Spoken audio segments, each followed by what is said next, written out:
अस्सलाम वालेकुम, सितारों के सफ़र पर खुश आमदीद। आज की वीडियो में हम बात करेंगे कि आने वाला महीना आपका कैसा रहेगा यानी जून 2026।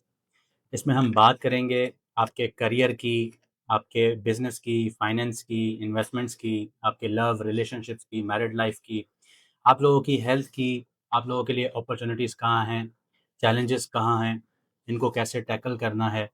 क्योंकि कहने को महीना तो बहुत अच्छा भी है और इंटेंस भी है, थोड़ा-सा क्रिटिकल भी है, क्योंकि काल सर्प योग भी कुंडली में बन रहा है, लेकिन साथ ही साथ जुपिटर का भी ट्रांज़िट है, जुपिटर एक्सॉल्टेड हो रहा है, आपने जुपिटर की सीरीज़ अगर देखी हो। उसके अलावा वीनस भी ट्रांज़िट कर रहा है जुपिटर के साथ, एक एक्सपेंशन का प्लैनेट है और एक पैसों का प्लैनेट है, जिसको हम ज़्यादातर फाइनेंशियली देख रहे होते हैं। तो जिसका वीनस बहुत अच्छा है, उसको फाइनेंशियली कोई कमी नहीं होती।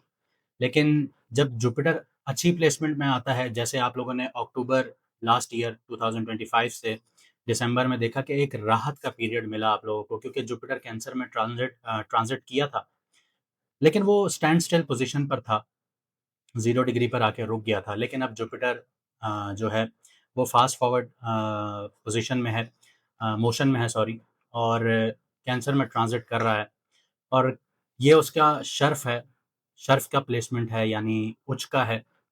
तो यहाँ पे हम देखेंगे कि आपके लिए जो ये महीना है, वो कितना अच्छा और कितना इंटेंस हो सकता है। क्योंकि ऐसा नहीं है कि ज़िंदगी सिर्फ़ आपको अच्छा-अच्छा देगी।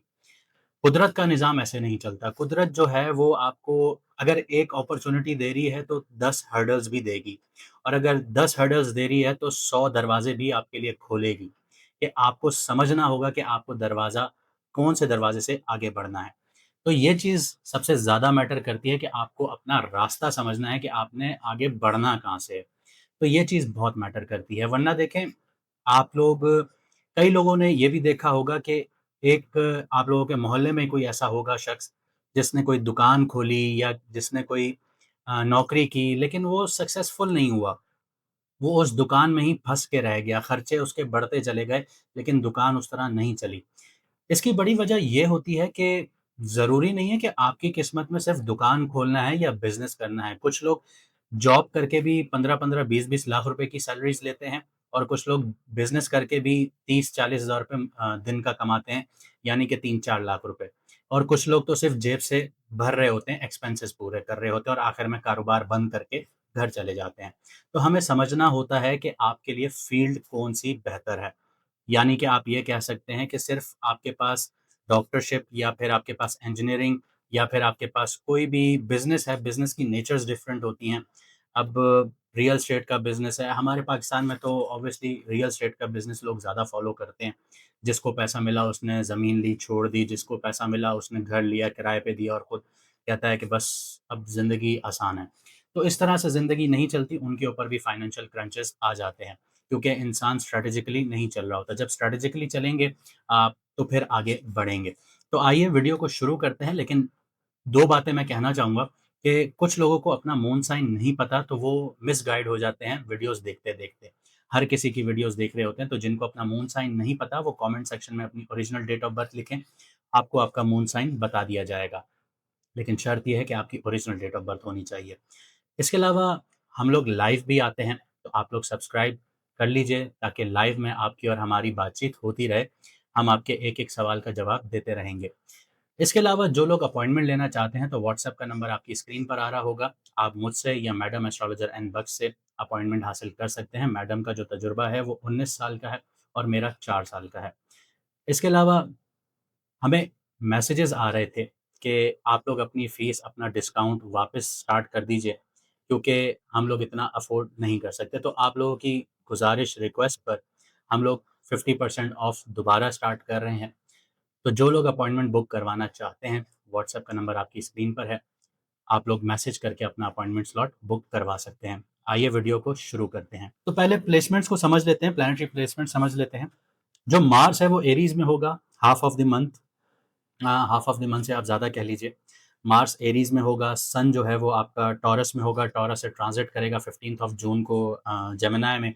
वीनस जो है वो जेमिनी में होगा, मरकरी के साथ होगा, मरकरी भी यहीं बैठा होगा, लेकिन वीनस जो है वो 8th ऑफ जून को ट्रांज़िट करेगा जुपिटर के साथ, और ये बहुत अच्छी प्लेसमेंट होगी। एक तो पैसों का प्लैनेट है, और दूसरा जो है वो एक्सपेंशन का प्लैनेट है। तो ये दोनों साथ बैठेंगे और दोनों कंफर्टेबल होंगे तो ये आपके लिए बहुत अच्छी एक अपॉर्चुनिटीज़ क्रिएट करेगा। इसके अलावा केतु जो है वो लियो में होगा, 1 डिग्री आगे बढ़ेगा, 9 से 8 डिग्री पर आएगा, क्योंकि केतु और राहु जो हैं वो रेट्रोग्रेड मोशन में चलते हैं, वो डायरेक्ट मोशन में कभी भी नहीं चलते। इसके अलावा राहु जो है वो एक्वेरियस में बैठा होगा और सैटर्न जो है वो आपका पाइसेस में बैठा होगा।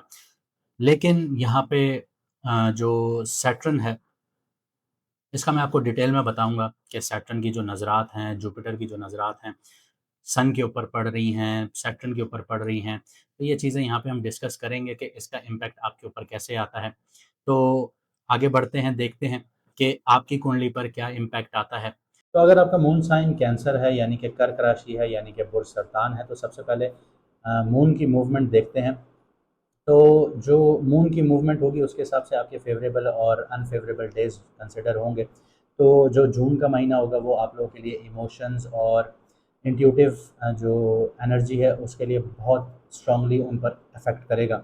17 से 19 जून को जब मून जो है वो कैंसर में आएगा तो आप लोगों को emotional clarity, self focus, healing वाली एनर्जी जो है वो बहुत ज़्यादा स्ट्रांग हो जाएंगी आपके लिए। ये जो दिन होंगे बहुत इंपॉर्टेंट होंगे आप लोगों के पर्सनल डिसीजंस के लिए, इमोशनल कन्वर्जेशंस के लिए बहुत ज़्यादा फेवरेबल होंगे। 13 से 15 जून को जब मून टॉरस में होगा तो सोशल सपोर्ट और मुनाफे, इसके लिए बहुत अच्छा पीरियड होगा। स्पेशली नेटवर्किंग अगर आप लोग कर रहे हैं, कोलैबोरेशंस कर रहे हैं, तो उसमें आप लोगों को बहुत फ़ायदे हासिल होंगे। अगर हैवी डेज़ की, चैलेंजिंग डेज़ की थोड़ी सी बात करूँ तो इमोशनल इंटेंसिटी आप लोगों की बढ़ेगी, हैवी रहेगी 6 से 9 जून के बीच में, 24 से 26 जून के बीच में, क्योंकि जो मून है वो एक्वेरियस में राहु के इन्फ्लुएंस में होगा। तो हिडन फियर्स हो सकते हैं, एंजाइटी क्रिएट हो सकती है। 9 से 11 जून को मून जो होगा वो पाइसेस में होगा, तो यहाँ पे सैटर्न का इन्फ्लुएंस होगा। तो इसकी वजह से इमोशनल हैवीनेस फील होगी, ओवर थिंकिंग देखने को मिल सकती है। 19 से 21 जून को जब मून लियो में होगा, केतु के साथ कंजंक्शन में होगा, तो फैमिली और फाइनेंशियल मिसअंडरस्टैंडिंग्स क्रिएट कर सकता है। 26 से 29 जून को मून जो है वो स्कॉर्पियो में होगा, तो इमोशनल इंटेंसिटी क्रिएट करेगा और पोजेसिवनेस को आप लोगों के लिए बढ़ा देगा। स्पेशली अगर आप लोग रिलेशनशिप्स में हैं तो ये चीज़ आप लोग यहाँ पे विटनेस करेंगे। आगे बात करते हैं करियर, बिजनेस, फाइनेंस और इन्वेस्टमेंट्स की। तो करियर सेक्टर जो है जून में काफ़ी एक्टिव और डिमांडिंग नज़र आता है आप लोगों के लिए। मार्स आपके 10th हाउस में है और 10th हाउस में एरीज में बैठा है, बहुत स्ट्रांग पोजीशन में बैठा है, तो ये आपको एम्बिशियस और लीडरशिप क्वालिटी आपकी बूस्ट करता है। इसके अलावा ये बैठा हुआ है बरहनी नक्षत्र में बैठा हुआ है, तो ये आपको इन्फ्लुएंस जो बरहनी नक्षत्र का आता है वो आपको बोल्ड डिसीजंस, एग्रेसिव एक्शंस की तरफ लेकर जाता है। जो लोग बिज़नेस में जुड़े हुए हैं, मैनेजमेंट में जुड़े हुए हैं, आप लोगों का फ्रीलांसिंग में जुड़े हुए हैं या लीडरशिप रोल्स में हैं, तो उनके लिए जो मोमेंटम है बहुत ज़्यादा स्ट्रॉन्ग होगा।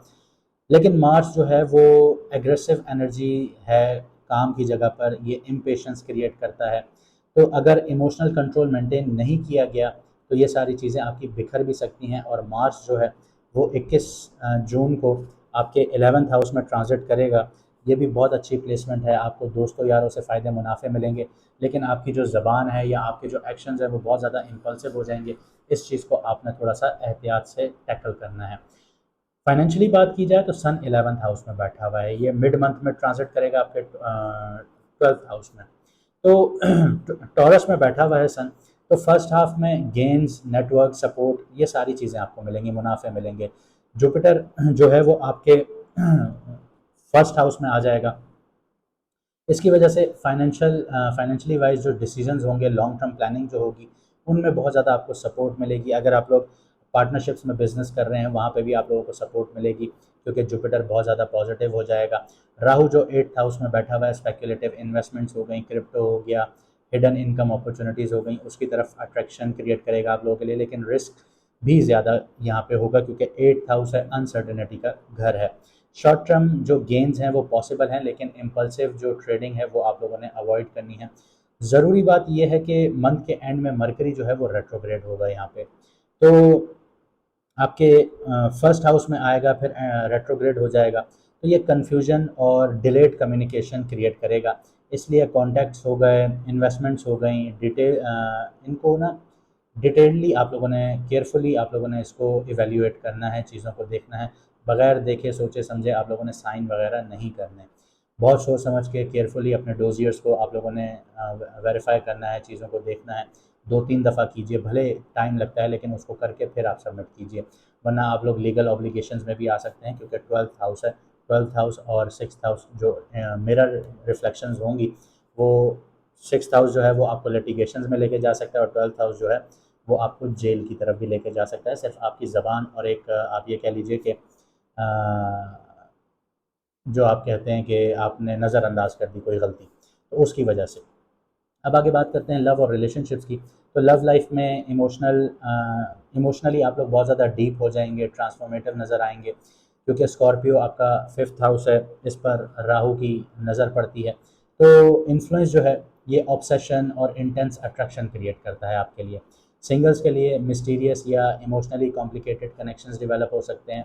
वीनस आपके 12th हाउस में बैठा हुआ है जेमिनी में, लेकिन 8 ऑफ जो जून है ये ट्रांजिट कर जाएगा आपके 1st हाउस में। लेकिन जो 12th हाउस का वीनस है, आप ये चीज़ नोट कीजिए कि पिछले मंथ से आप लोगों के एक्सपेंसेस बढ़े हुए होंगे, क्योंकि ये लग्जरी स्पेंडिंग करवाता है।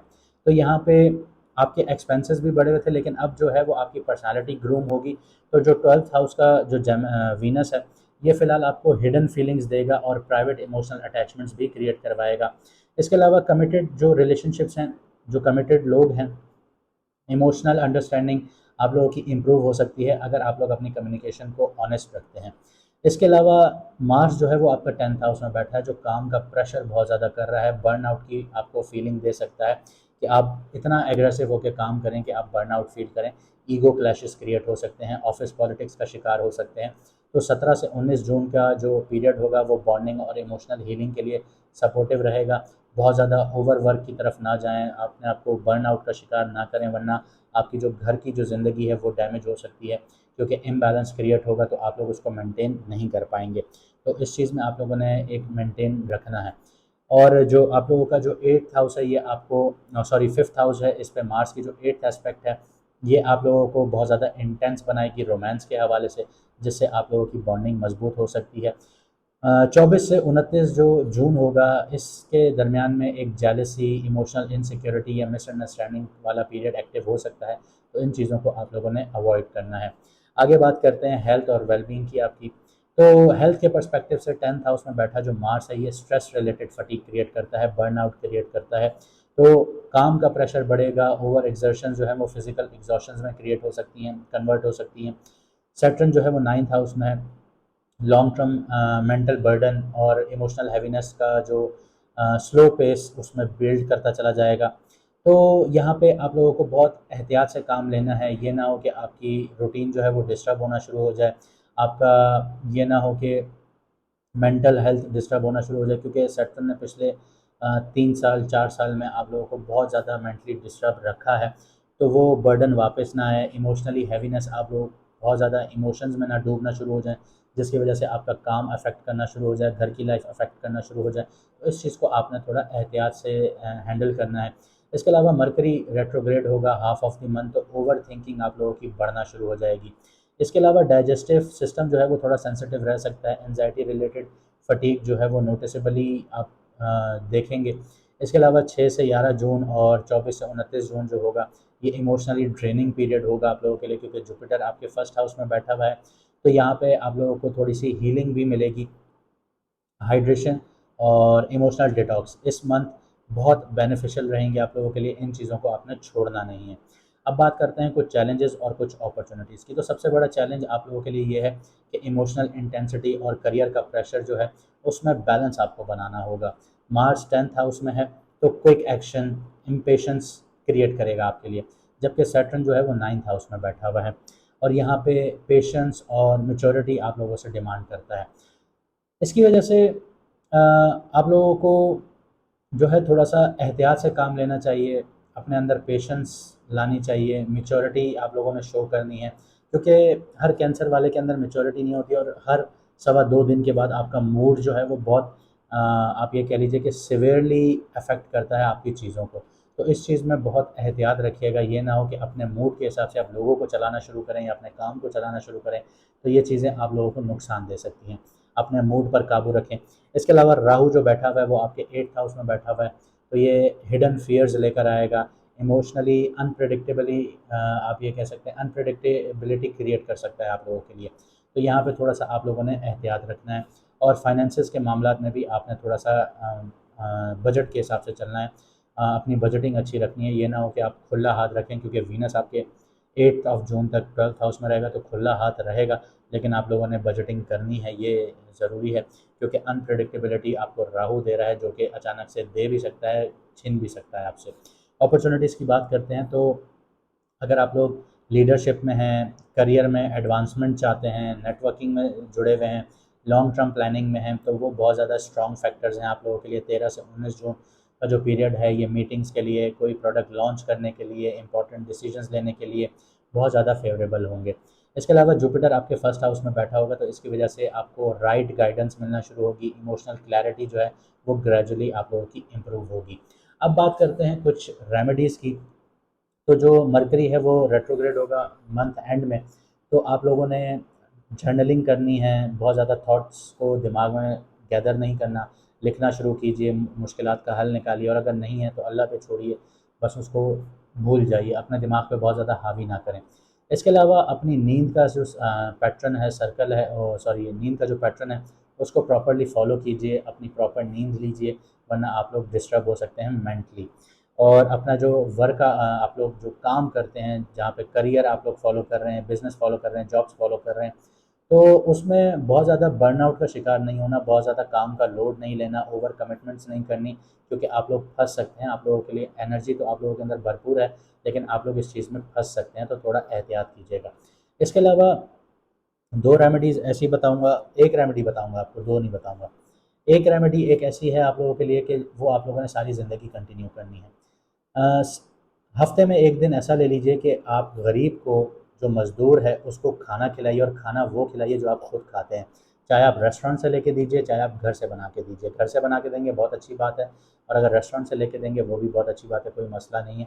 लेकिन ये जो चीज़ है, ये आप लोगों के जो मुश्किल रास्ते हैं, उनमें आसानियाँ पैदा करेगी, क्योंकि इसका ज़िक्र कुरान पाक में भी है। तो इसका सदका दान कीजिए, ये आप लोगों के लिए बेहतरीन है। उम्मीद करता हूँ आप लोगों को वीडियो पसंद आई होगी। अगर ऐसा है तो वीडियो को लाइक कीजिए, कमेंट सेक्शन में अपनी राय ज़रूर दीजिए, और जिन लोगों को अपना मून साइन नहीं पता तो अपनी डेट ऑफ बर्थ लिखिए। अगर आपको अच्छी लगी तो शेयर भी कीजिए वीडियो अपने दोस्तों यारों के साथ। चैनल को सब्सक्राइब कीजिए अगर आप हमारी लाइव को ज्वाइन करना चाहते हैं। मुझे दीजिए यहाँ से इजाज़त, मिलते हैं अगली वीडियो में सितारों के सफ़र पर।